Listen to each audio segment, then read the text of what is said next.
Hello there, you beautiful people. My name is Willow, and welcome back to Supreme Commander Forged Alliance Forever for another co-cast. This time I am joined by the lovely Thurnis Haley.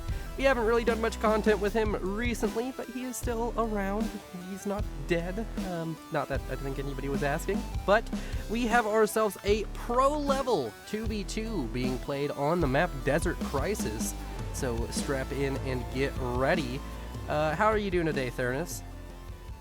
Well, today we could be much better, but we're going to ignore that. All right. Team 1 is in the north, Team 2 is in the south. And before we get into introducing our players, please consider going down below, hitting the like and subscribe button and the bell, or disliking if you dislike it. And let's go ahead and get into introducing our players with Team 1 at the top right. Going first land as a blue Cybran by the name of Otto Noob. And he's rocking this northeastern position. As over to his west, his ally, a purple Seraphim going first land, quite possibly the best, if not player in FAF, by the name of Nexus.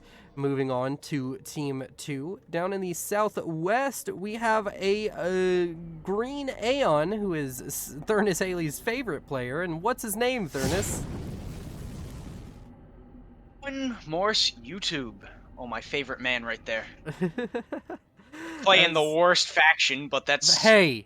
Hey, we do not accept that slander here as we move on to a green Cybran going first land by the name of No One Cares. And with that, we can go ahead and put the game onto normal speed and talk about the map. Lots of choke points and 41,000 reclaim. That's a lot of reclaim for a 10x10. And it's going to be interesting to see how these players play it out. What are your opinions on the map? What do you think's going to happen? And what do you think this high-rated game's got in store for us? Let's see. Choke points. I don't like it. Too much sand, not enough boat. But I expect to see lots and lots of lab play, because that's what high-rated players do, and it makes a lot of people angry. It makes a lot of people angry. I saw something on the forums as we wait for these players to expand and actually be able to punch each other in the face, because that's going to take a little bit. I saw a post in the forum to people talking about banning Eco Mod, or Eco Manager Mod, and speaking about how it does too much automation. What are your opinions on that? Because I thought it was pretty interesting reading everybody's thoughts on it. Do you think Eco Manager and those mods that automatically manage your economy are fair and balanced, or do you think that's a skill that players should have to develop? I think that's a little cheaty. I don't think that's a mod that should be allowed, really. Because at that point, what are you actually managing in your gameplay? Not much. I think that if we're banning things like the automated reclaim, and we're banning a few auto clickers and such, feels like an auto clicker, and people have said that, well, the automatic capping with right click is an auto clicker. By definition it technically is an auto clicker, but that's a bit different. You're still manually having to do an action to make it happen, and everybody before this just had it set as their first template, so it's still just a matter of, rather than double clicking. Yeah, it's still, rather than double clicking on the mechs, it's you hit your template button and then just click it down. And then miss every once in 100 times. You miss every once in 100 times and look real dumb. I still do that because I cannot for the life of me get used to double clicking, so I still have it on a template. Like, in fact, I think if let's select the comm. Which template is it? It's like my third or fourth. Oh wait, no, I can't do it with the comm. 1, 2, 3, and then yep, there it is. So these players are proving me wrong. There's not enough labs. There's a couple up here, although one of them's going to die immediately, and over here this one's just going to chill. Is going to break up all of those trees, which on Settins people would be very upset about. Oh, Settins people be angry right now. Yeah, the Settins people be cringing. I think an engineer is going to be picked up by this. I don't know if the scout there saw it. Maybe it didn't. Doesn't look like they know about it, so second kill. Right next to where a radar would have been built. That radar would have been very useful. Ooh. That is unfortunate. And we have Players our with air factories out. yeah, we have our standard expansions out. Nobody going for anything like an early bomber. That's a forward air factory, but I guess it is next to the Hydra, so it makes sense for Nexus. And that engineer we were speaking I about. forgot what Oh, Nexus he doesn't was. die. He's shooting the mechs, and no one cares. Didn't pay enough attention. Wow. So that is. I guess he just doesn't care. Yeah, 100% dead to the Mantis, and nice pun. Aurora's destroying Thoms. Funny how the worst faction is beating up on the faction that has less range. Fancy that. Wow. If only he was paying attention, he could have killed that Aurora. Mantis battles happening over here on the eastern side. Seems as though no one cares has an advantage, so the auto noob decides to fall back. I don't know why I call him the auto noob. I guess there is only one of him on the FAF client because you can only have one person with that name. The only. Yeah, everybody is the one and only on here in FAF land. Oh. Well, yeah, and this Mantis is still healthy enough to take on this one as long as it doesn't get stuck on the max. Ooh, yep, early Mantis trades going the way of no one cares.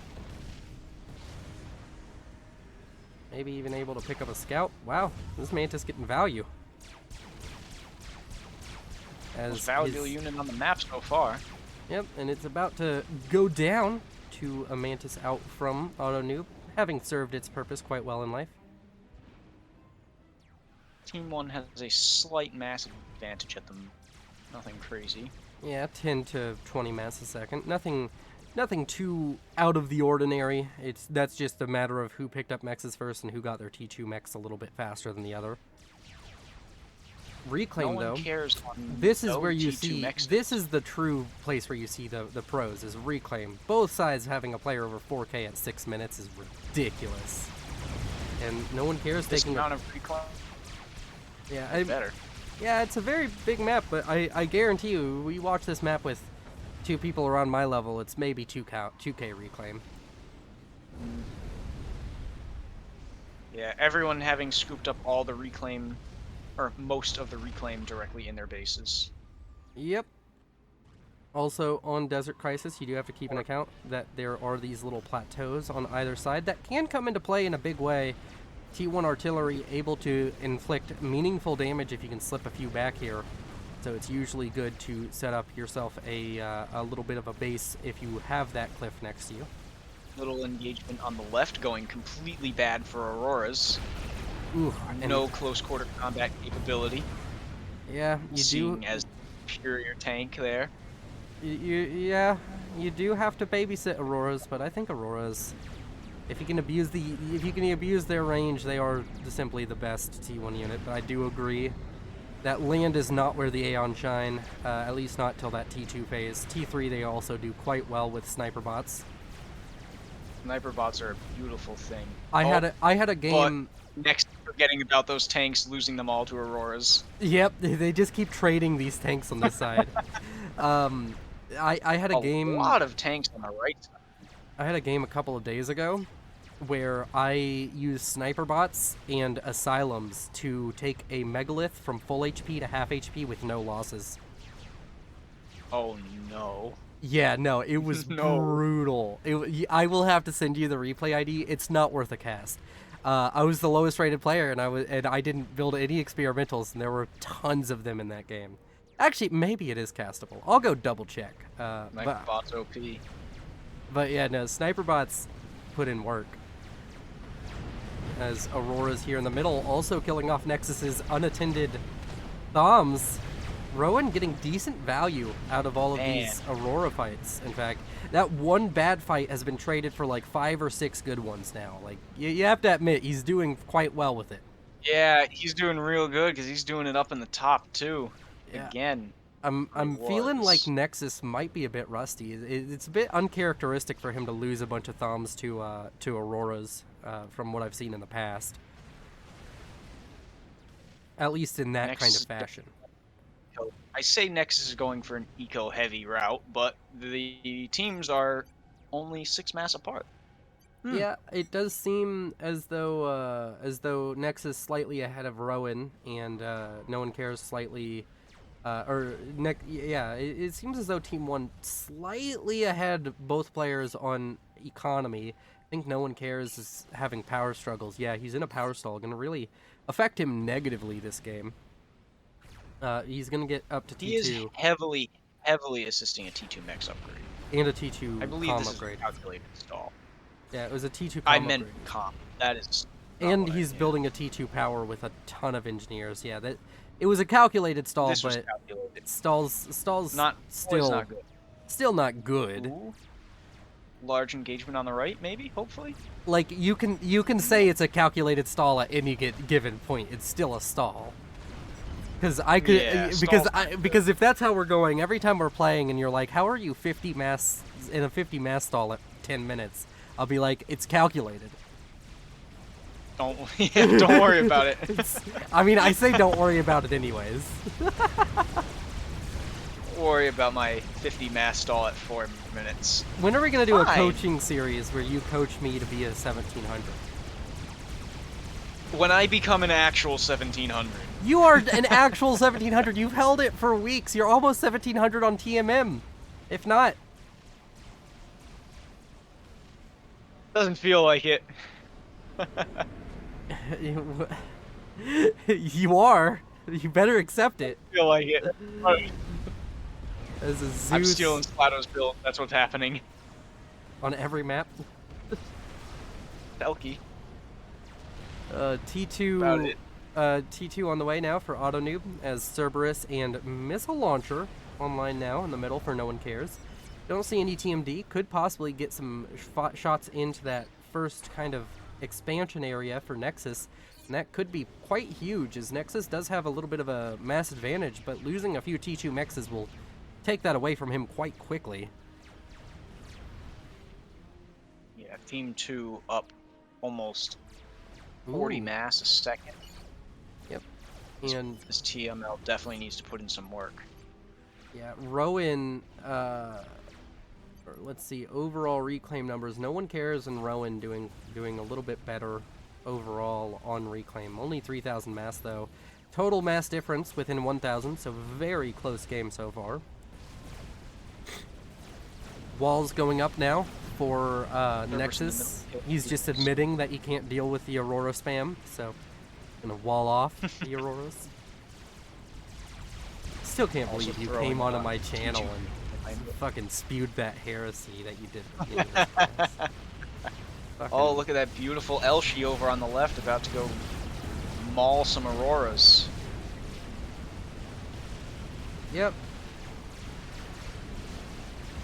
Just wait until you see a bunch of blazes mauling Elshivas.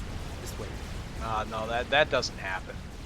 Over here on the east, Rhino here, but that's a lot of Mantis, and it's only one Rhino. And if we look at it, this Rhino is shooting the hill, like Rhinos do. Yeah, 8 kills still, working on its first rank of veterancy.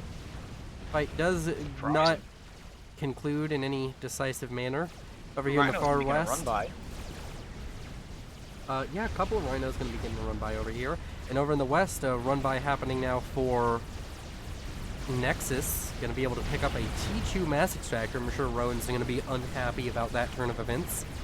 It has some blazes trying to show up to help. Feels like a little bit light on the ground, but he's already in T3 land, and Harbinger's going to be coming out very quickly. He is definitely gone for a tech skip here. On the north, Nexus also just finishing up T3 land. Yeah, it's going to be a bit, I mean, not really. The Otham is comparable in cost to the Harbinger. They cost about the same, so gonna see T3 lane coming out from both these players. The Ilshiva spam that did come on for a little while is going to be a bit brutal, although first Ilshiva going to be cleaned up now. One vet Ilshiva, no match for the mighty Suck Boy. And if you watch the Duelist's recent science video, you can be assured that the Harbinger is the best of the T3 assault bots.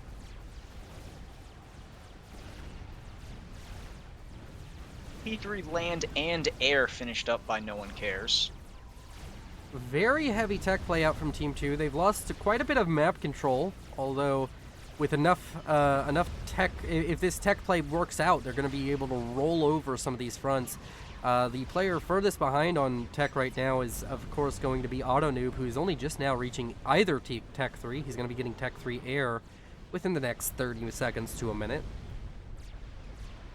Ilshava and Thumb Drop right here in the middle.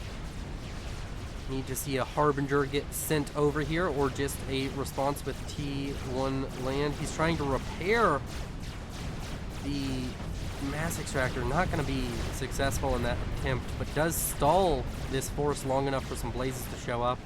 Harbinger going to be rerouted over to that area. Harbinger's having to clean up a lot of stuff. He's lost a few T2 mexes and is going to need to be careful.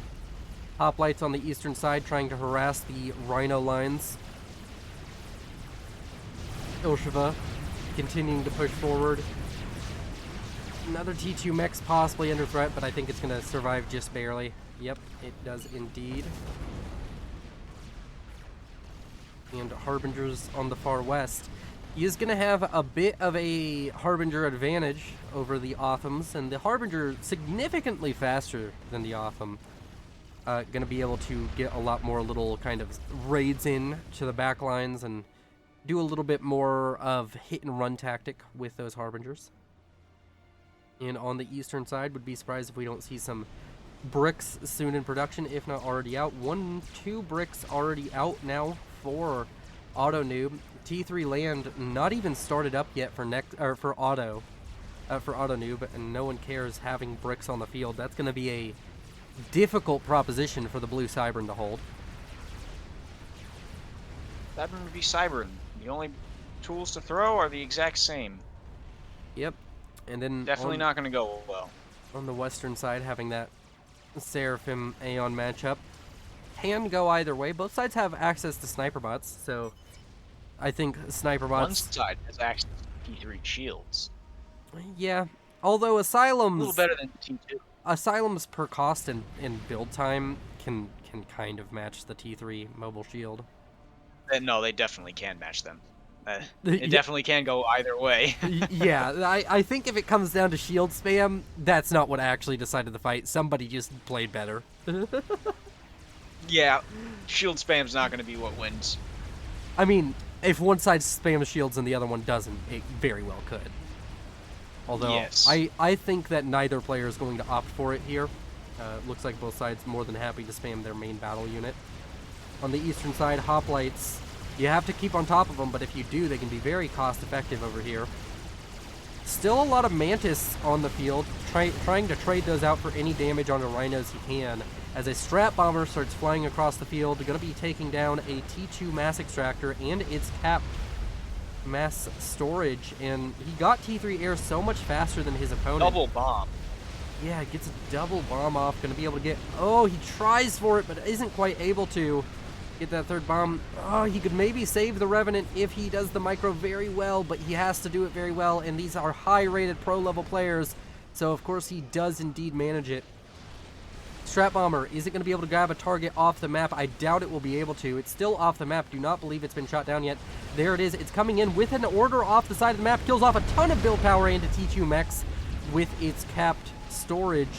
This Strat Bomber getting a huge value now, already up to almost 2 ranks of veterancy as it's taken out multiple T2 mexes and is just continuing to wreak havoc on the forward and core economies of these two players in the north. And the ASF out from Nexus finally shut it down, but that is going to be a very happy trade for the Green Cybern. No one cares. Despite that, though, this mass advantage for Team 1 quite heavy. Quite very far up. Although on the map this and is with almost experimental territory.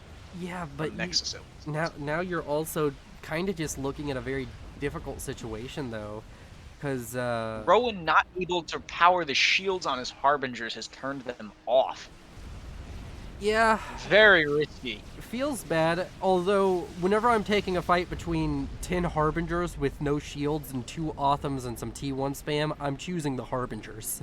The Harbingers are probably gonna win. Plus, he's about to finish his T3P gen. Yeah, once that happens, he turns them all back on.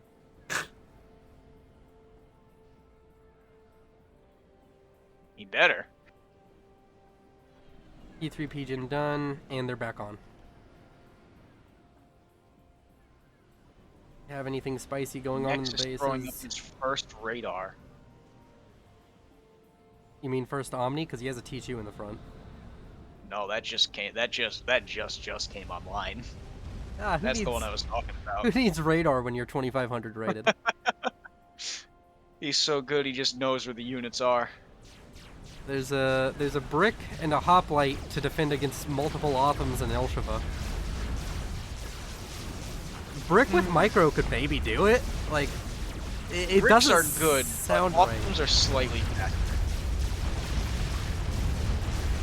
The T1 PD is gonna make it possible. Gonna lose multiple T2 mixes that they weren't very far in the progress, but did have that T3 upgrade up queued on both of them. Is gonna Second be. brick showing up. Third I brick mean, showing up. I think this is a mass positive trade though for No One Cares, because he's gonna get these 1,200 mass from this. He doesn't lose a whole ton in those mass extractors, just has to rebuild them. It's not like losing a T3 max where it takes forever. T2 maxes you can rebuild relatively quickly with the build power. You have it. On this western side, no, unfortunately, definitely not a. I think these Harbingers still just win this. Yeah. Yeah, those Harbingers are just gonna take the win. There's too much concentrated DPS. Yeah, It's far too much. And mass. that's gonna be a lot, because that is a significant proportion of the total Othams that Nexus has. I mean, like, he doesn't really have enough forces to be doing these little bite-sized pieces. He does need to be across the map and everywhere. I just think that he needs to maybe throw a little bit more focus over here, because Rowan's been throwing a lot of his Harbingers to this western side. Although Rowan... Almost all of them, actually. Yeah, Rowan a little bit timid to try and move out with those Harbingers. I think he's probably expecting a reinforcement group. There's about 6 Othams showing up, but there's still more Harbingers here, and Harbingers versus Othams are very close to trading 1-for-1 whenever you're just straight up fight just between them. Nexus loading up a T1 transport with an Otham in it. Oh, I'm curious. That's a T2 transport. Oh wait, no, there is the T1. Never mind, I'm There's dumb. one to the south. Yeah.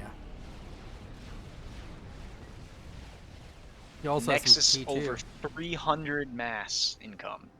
At 20 minutes. Dude, casting pros is just something different. That's, They just materialize T3 mexes. They just will them into that's existence. a little bit. That's a little high. Now at 347. Wow. Nexus asking for Auto Noob's Air and taking it. And he is now going for the multiple Otham drops. Gonna have to keep an eye on that. That could be huge in the coming fight.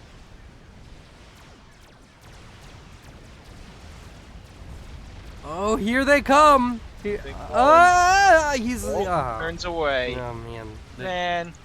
I was hoping for something real cheeky. He he could have totally gotten those yeah. in right on No One Cares.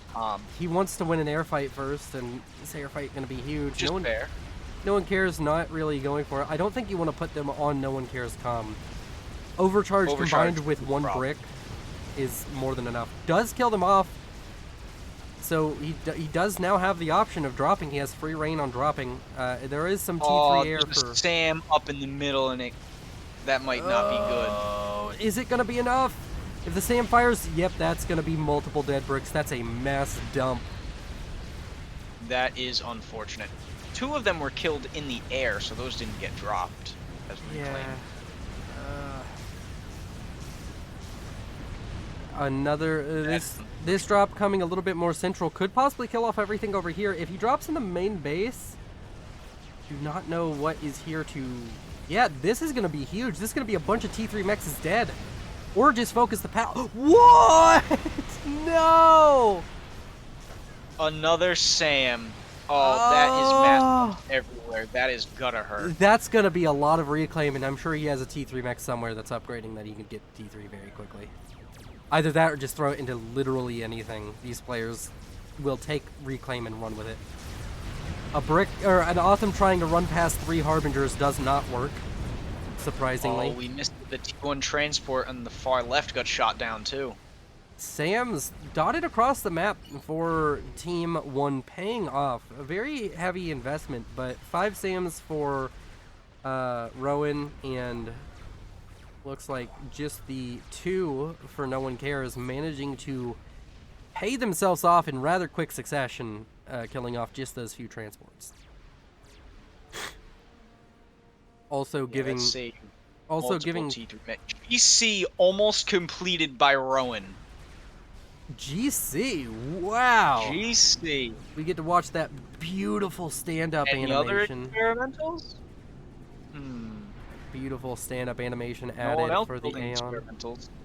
Yeah, this could be relatively huge for the Southern team. Although Rowan, out of all of the players, I felt has been the most conservative with his units. Not really confident to step up and just throw them at his opponent, whereas his opponent, everybody else has either been doing drops or trying full-out assaults. Although that does mean that Rowan has a huge amount of Harbingers on the field right now. He has been trading quite efficiently. Nexus does not even have nearly enough Authams to deal with the Harbingers, let alone a GC.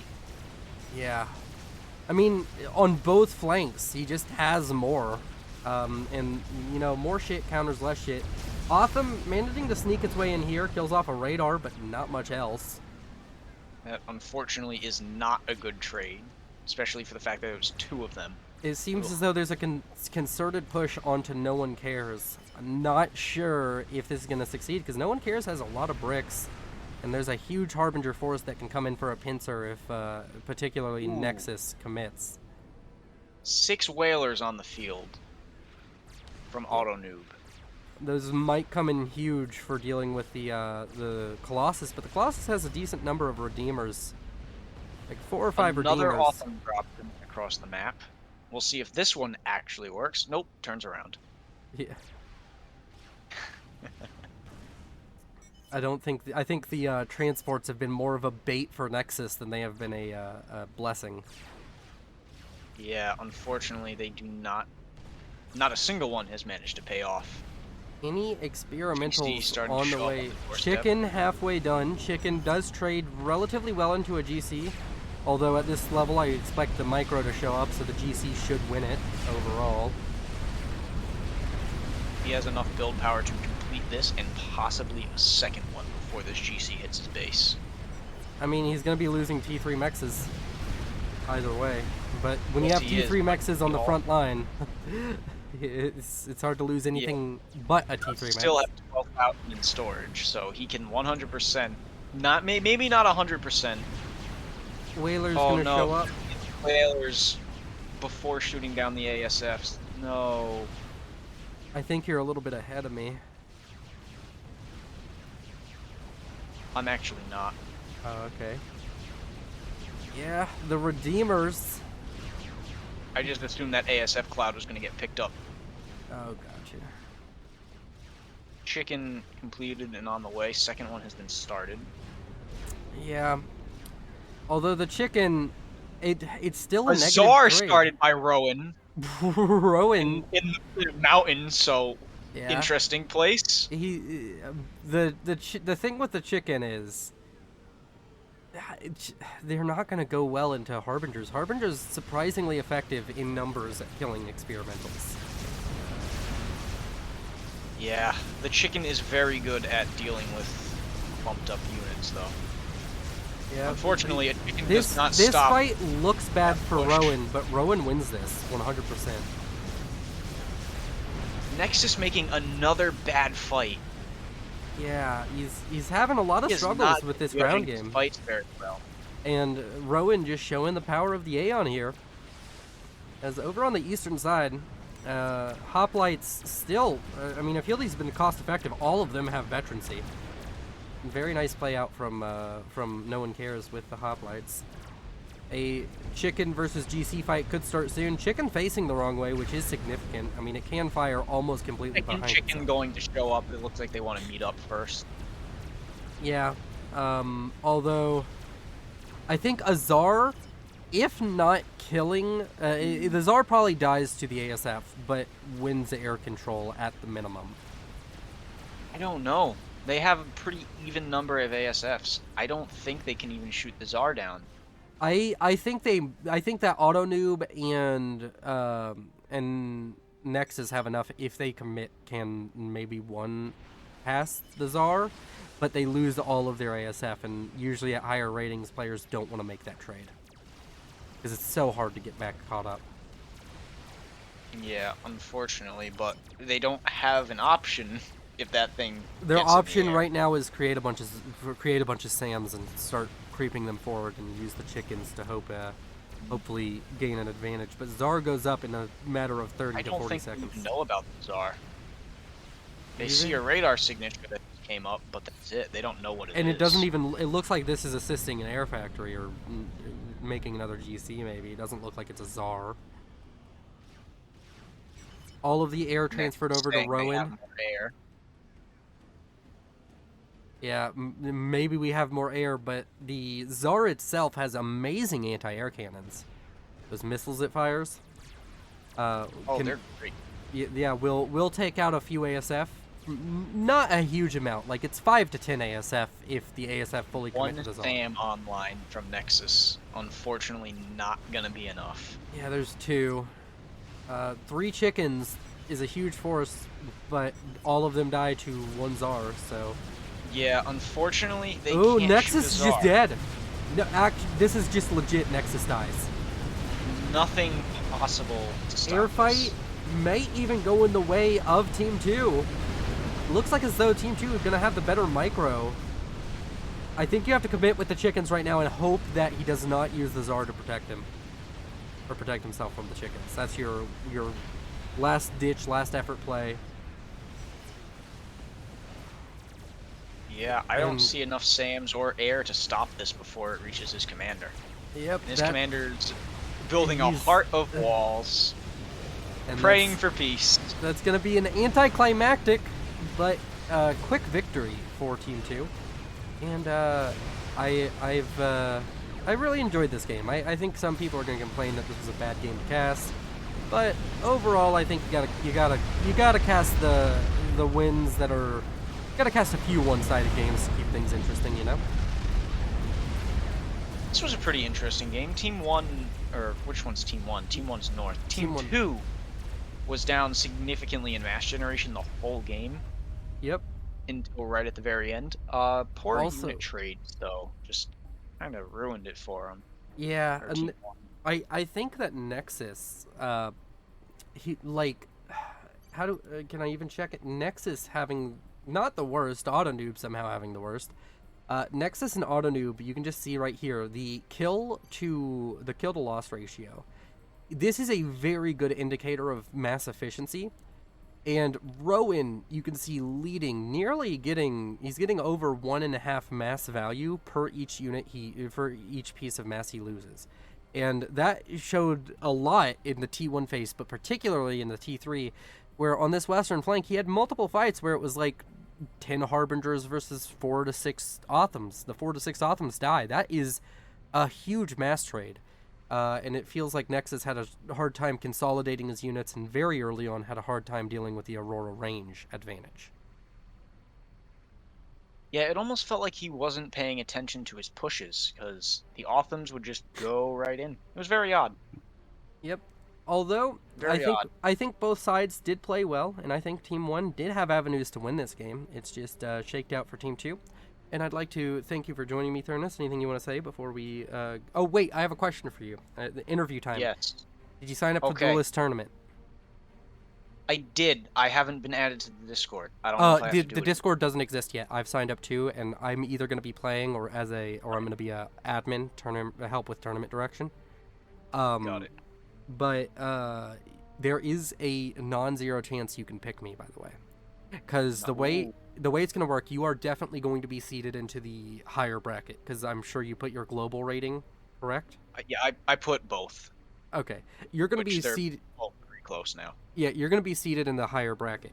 The way it's going to work is the lowest rated players in the highest bracket draft and pick from the pool of lower rated players, which basically means that I think the bracket's going to cut off at around 1500, so 1500 and below, 1500 and above. I'm an 1100, so I probably am still in the pool whenever you get to pick, because I also have heard there's some 2K pluses.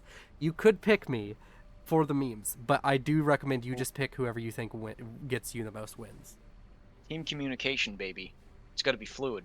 Me and you definitely do have that synergy, but also everybody go down below. I'll put a link to the video for Duelist where he speaks about it. I'm going to try and help push that. But yeah, and anything that what are your closing thoughts, and what do you want to say before you head off? I like experimentals. I don't like Aeon. I don't like how many Aeon experimentals there were. I That's... don't like you. How does that make you feel? Oh, it makes All me right. feel great. You all are beautiful. We'll see you in the next one. Thank you to the patrons. Like, comment, subscribe, dislike. Have a good one.